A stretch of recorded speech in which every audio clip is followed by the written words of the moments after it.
திமுக ஆட்சிக்கு வந்தா பழைய ஓய்வு திட்டம் நடைமுறைப்படுத்தப்படும் என்ற அறிவிப்பை கொடுத்து அந்த அரசு ஊழியர்கள் குடும்பத்துடைய வாக்குகளை பெற்று ஆட்சிக்கு வந்த பிறகு திரு ஸ்டாலினுடைய அரசாங்கம் பழைய ஓய்வு திட்டத்தை நடைமுறைப்படுத்தல.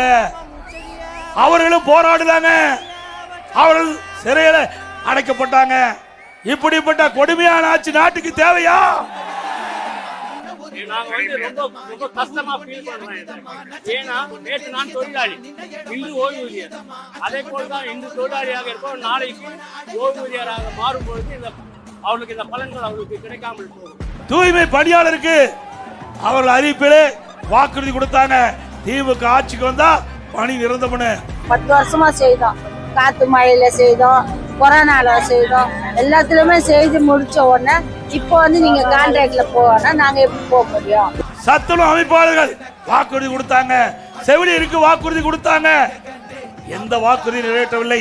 அதனாலதான் அந்த அமைப்பை சேர்ந்தவர்களாம் சாலையிலே வந்து போராடுகின்ற நிலை இந்த ஆட்சியிலே பார்க்கப்படுகிறது. இப்படிப்பட்ட அரசாங்கம் தேவைகளா? நல்லாட்சினா